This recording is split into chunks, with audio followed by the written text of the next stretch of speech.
Hello friends, happy करवा चौथ। आज मैं आपको करवा चौथ की कहानी सुनाती हूँ। मेरे घर आई माँ करवा।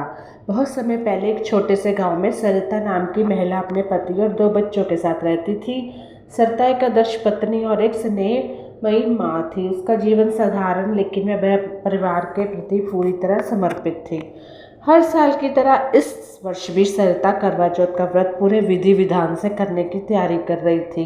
उसका यह व्रत केवल पति की लंबी आयु के लिए नहीं था, बल्कि उसके जीवन का एक महत्वपूर्ण हिस्सा बन चुका था, क्योंकि औरतें इस नियम को बड़े ही यानी कि लगन से, बड़े ही प्यार से, श्रद्धा से करती हैं। तो करवा चौथ की तैयारी, सरिता ने करवा चौथ की तैयारी 1 हफ्ते पहले ही शुरू कर दी थी। उसने सबसे सुंदर साड़ी और नए आभूषण खरीदे, बाजार से पूजा की सभी सामग्री जुटाई थी। व्रत के दिन सुबह जल्दी उठकर स्नान किया और सुंदर वस्त्र पहनकर पूरे मनोयोग से व्रत का संकल्प लिया। उसकी सास ने उसे करवा चौथ की हर विधि समझाई थी कि उनके घर में रीति रिवाज कैसे होता है, सब कैसे करना है, सरगी कैसे खानी है, और सरिता ने हर नियम का पालन करने का संकल्प लिया हुआ था। वो हर साल इसी तरह करवा चौथ का व्रत किया करती थी। उसकी ये सारी सामग्री जो थी उसकी सास ने उसको करवे में यानी कि दी थी। जिस तरह हम सब के जैसे हस्बैंड्स अलग देते हैं, हमारे ससुराल में अलग देते हैं, मायके वाले अलग सरगी देते हैं, हमारे पंजाबियों में तो ऐसे होता है। घर में माहौल बहुत उत्साहित था। सरिता की सहेलियां भी आ गई थी और सभी महिलाएं एक साथ मिलकर करवा चौथ के गीत गा रही थी। सरिता का मन इस दिन बहुत प्रसन्न था, जैसे कि हर महिलाओं का आज का दिन का होता है। उसके पति रमेश भी उसकी तैयारी देखकर मुस्कुरा रहे थे। घर में खूब चहल पहल थी, बच्चे भी बहुत खुश थे।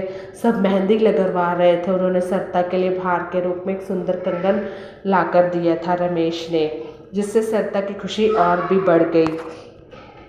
सभी लोग, उसकी सहेलियां सरिता और रमेश के साथ अटखेलियां मजाक कर रहे थे।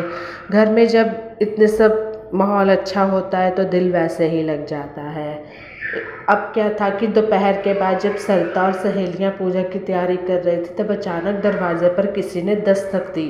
सरिता ने सोचा कि शायद कोई पड़ोसी होगा, कथा के लिए आया होगा, लेकिन जब उसने दरवाज़ा खोला तो एक सामने वृद्धा खड़ी थी। वृद्धा ने लाल रंग की सुंदर साड़ी पहन रखी थी। उसके चेहरे पर एक अद्भुत तेज था, उसकी आंखों में एक अनोखी चमक थी और उसने हाथ में करवा की थाली पकड़ रखी थी। वो इस तरह जैसे भामनी होती है वैसे लग रही थी।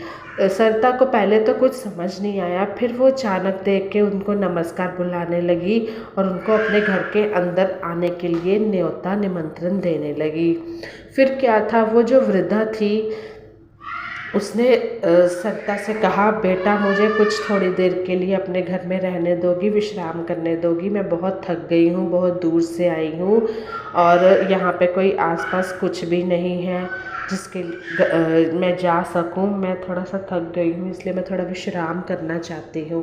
सरिता को यह सुनकर थोड़ा आश्चर्य तो हुआ, लेकिन उसकी स्वाभाविक दया और विनम्रता ने उसे वृद्धा को अंदर बुलाने के लिए प्रेरित करा हुआ था। तो सरिता ने वृद्धा को आदरपूर्वक अंदर तो बैठाया और पानी लाकर दिया। वृद्धा ने सरिता को बहुत स्नेह से देखा और कहा, बेटी तुम बहुत पुण्यवान हो। आज का यह करवा चौथ व्रत तुम्हारे जीवन में सुख और समृद्धि लाएगा और बहुत ही बड़ा करवा चौथ का व्रत होगा। आज ये तुम्हें ये करवा चौथ का व्रत हमेशा याद रहेगा। ये बातें सुनकर सरिता को खुशी हुई, लेकिन उस वृद्धा की बातें सुनकर वो थोड़ा सा हैरान भी हो रही थी कि माँ जैसे दिखने वाली वृद्धा कितनी दुआएं दे रही हैं। सच ही किसकी दुआएं में बहुत तरक्की होती है, कारीगरी होती है। हर किसी की दुआ हमें तरक्की ही देती है।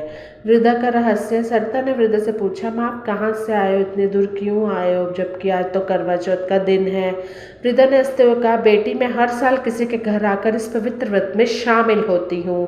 तो सरिता ने कहा, क्या आप पंडिताइन हैं, वो कथा सुनाती हैं? यह व्रत केवल एक पर्व नहीं है, यह वृद्धा ने कहा, यह प्रेम और समर्पण का प्रतीक है। तो इस व्रत को पूरी श्रद्धा और विश्वास के साथ करती हूँ मैं, और आज मुझे तुम्हारे घर आकर बहुत अच्छा लगा।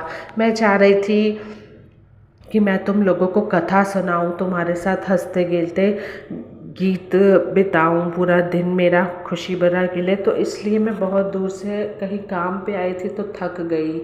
सरिता की वृद्धा की बातें सुनकर कुछ आश्चर्य तो हो रहा था। वो थोड़ी सी हैरान सी हो रही थी कि माँ मैं आपके लिए क्या लाऊं, कुछ लोगी आप। लेकिन उसके मन में उसके प्रति एक गहरा सम्मान श्रद्धा उत्पन्न हो चुकी थी। सरिता ने सोचा कि शायद एक वृद्धा कोई साधारण महिला नहीं है। उसके चेहरे पर एक दिव्यता और स्नेह था जो उसे बहुत प्रभावित कर रहा था।